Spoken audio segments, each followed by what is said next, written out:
వాళ్ళు రారు భయ ఎలక్షన్ కదా, మనమే పోదాం వాడికి, వాళ్ళు రాకపోయినా సరే నేను వస్తా అని చెప్తున్నా కదా.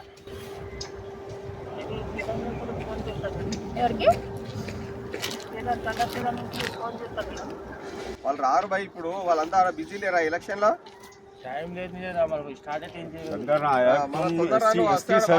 मंडल के अध्यक्ष तुम तुम्हारे पॉलिटिक्स के बारे में नहीं मालूम है? अब इलेक्शन के बारे में तुम्हारा मालूम है जी कौन आते बोले टाइम पे वहाँ से? और नायक నువ్వు ఒక మండల అధ్యక్షుడివి, నువ్వు ఇట్లా చేస్తే ఎట్లా? నేను రా కిందికి రా, మేడం అంటారుగా, నీకు ఆశ్వాసాలు ఇస్తారు కదా మేడం, పోలీసు వాళ్ళందరూ. మేము కూడా ఉన్నాం, ప్రెస్ వాళ్ళకి కూడా వస్తాము, దాడ పోయి కూర్చోబెట్టి మాట్లాడదాం దాంట్లో. ఇప్పుడు ఎలక్షన్ ప్రాసెస్ స్టార్ట్ అవుతుంది, ఇప్పుడు ఎవరు వస్తారు చెప్పు నువ్వు? అవును సార్, అక్కడ పోయి అడుగుదామే नायक अन्ना, उधर ही जाके बात करेंगे वो लोग से नायक शंकर नायक। तो मंडल अध्यक्ष हो यार, तुम कांग्रेस पार्टी के ST सेल के, तुम तुम्हारी बात नहीं सुनते कोई भी।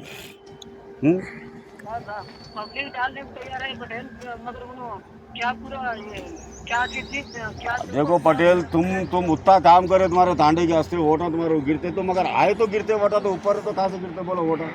ఈరోజు ఈ గ్రామ పంచాయతీ రెండో విడత సందర్భంగా ఈ నార్సింగ్ విలేజ్లో ఈ పెద్ద తాండాకు సంబంధించిన నాజీ వాళ్ళ హస్బెండ్, అంటే ఎవరైతే క్యాండిడేట్ ఉన్నారో వాళ్ళ హస్బెండ్ శంకర్ నాయక్ అనే వ్యక్తి ఈరోజు ఉదయం నార్సింగ్ విలేజ్ సెల్ టవర్ ఎక్కడం జరిగింది. దాని మీద ఇక్కడికి వచ్చి అతనితో మాట్లాడి కిందికి దించే ప్రయత్నం చేస్తున్నాము. దీనికి ఫైర్ సిబ్బంది ప్లస్ ఇక్కడ లోకల్ పోలీస్ వాళ్ళతో దించుతున్నాము. దిగుతున్నాడు. దిగిన తర్వాత అతను ఎందుకోసం ఎక్కిండో ఒకసారి అడిగిన తర్వాత ఫర్దర్ డీటెయిల్స్ మీకు వివరిస్తాను.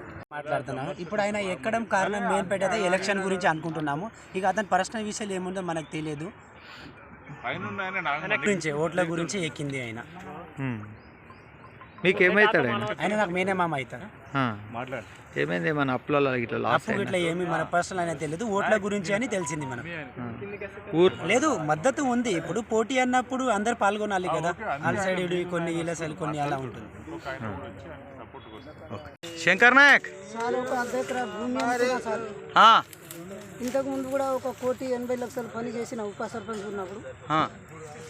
మళ్ళీ కూడా సర్పంచ్ ఎలక్షన్ వచ్చినప్పుడు మళ్ళీ నిలబడ్డారు, వేస్తామని అన్నారు. అయితే మొత్తం పైసలు 4,000, 5,000 ఇచ్చినాక పబ్లిక్ ఏడమరుతారు సార్, మరలేరు. అయితే అప్పుడు అట్లా అయిపోయింది. వేరే వాళ్ళు ఇచ్చారు, టీఆర్ఎస్ పార్టీ వాళ్ళు ఇచ్చారు సార్. నువ్వు ఏ పార్టీ నుంచి చేసినావే? నేను కాంగ్రెస్ పార్టీ నుంచి చేసిన. ఇప్పుడు కూడా కాంగ్రెస్ పార్టీ నుంచి చూసిన, అప్పుడు కూడా కాంగ్రెస్ పార్టీ చేసిన. అయితే ఇప్పుడు ఏమైందని అంటే ఆ బ్యానర్ పేపర్ కొట్టించుకొస్తున్నాడు సార్. డోర్కి వేసిన, డోర్లకు వేసిన, మొత్తం తీసుకుంటూ వచ్చారు సార్. అంతా పోరాగాలకు తొలగించారు. పోరాగాలు ఏమనంటే మేము పెద్దోళ్ళము రికార్డుకి వస్తాము, అయితే పోరాగాలకు తొలగిస్తే పోరాగాలు తీసేసిరేమో అన్నట్టు అయిపోయింది సార్. పోరాగాలు ఎందుకు తీసేసారంటే పోరాగాలు తీసేసారు అని అంటారు సార్. నేను గెలిచిన మందిని ఆయన నా ముంగటికెళ్ళి ఆయన తీసుకుపోయి గుంజుకోపోతున్నారు సార్. నాకు ప్రచారంకు కూడా తిరిగనిస్తలేదు సార్ వాళ్ళు. ఇప్పుడు ఓల్ పోటీ చేస్తారా? మీ భార్యనా నువ్వా? మా భార్య సార్. దేని గురించి ఇంతగానం మళ్ళీ నువ్వు టవర్ ఎక్కవలసి వచ్చింది?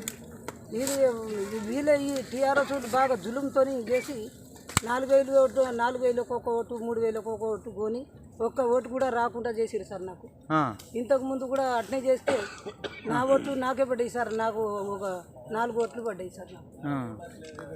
ఇప్పుడు కూడా అట్నే చేస్తే ఇప్పుడు పైసలకు మరుతుంది సార్ వాళ్ళు. పైసలకు మరీ అయితే మళ్ళీ రాకుండా అవుతుంది. ఒక దగ్గర భూమి అమ్ముకున్నా, ఇది ఒక్కసారి శాసీలని నేను చెప్తే ప్రజలు వేస్తామని అన్నారు సార్ వాళ్ళు. ప్రజలు వేస్తామని అన్నారు. ఇప్పుడు 1,80,00,000 పని చేసిన మేడం నేను. అయితే ప్రజలు మనకు చేస్తాం మేడం.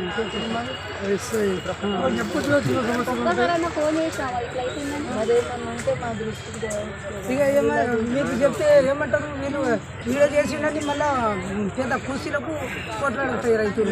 చెప్పాం మేము. ఇక నష్టమైతే అయిపోతుందని అనుకుని ఎక్కినా మేడం. అయితే